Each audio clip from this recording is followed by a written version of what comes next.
ব্যাপক সমালোচনার মুখে অবশেষে পদত্যাগ করলেন কানাডার প্রধানমন্ত্রী ও লিবারেল পার্টির সভাপতি জাস্টিন ট্রুডো। দীর্ঘ ৯ বছর ধরে লিবারেল পার্টির এই নেতা কানাডার প্রধানমন্ত্রী হিসেবে দায়িত্ব পালন করেছেন। সোমবার অটোয়ায় এক সংবাদ সম্মেলনে পদত্যাগের ঘোষণা দেন ট্রুডো। জানান, লিবারেল পার্টির নতুন নেতা নির্বাচিত না হওয়া পর্যন্ত তিনি প্রধানমন্ত্রী হিসেবে দায়িত্ব পালন করবেন। একই সাথে আগামী ২৪ মার্চ পর্যন্ত পার্লামেন্ট স্থগিত রাখারও ঘোষণা দেন তিনি। ১১ বছর ধরে লিবারেল পার্টির নেতৃত্ব দিয়ে আসছেন জাস্টিন ট্রুডো।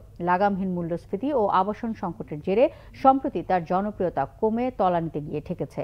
ফলে দীর্ঘদিন ধরেই কানাডার রাজনীতিতে অনেকটা কোণঠাসা হয়ে পড়েছিলেন জাস্টিন ট্রুডো। বিরোধীরা তো বটেই, দলের মধ্যে থেকেই উঠেছে পদত্যাগের দাবি। জাস্টিন ট্রুডো পদত্যাগ করতে পারেন সোমবার সকাল থেকেই, এমন খবর ছড়িয়ে পড়েছিল আন্তর্জাতিক গণমাধ্যমগুলোতে।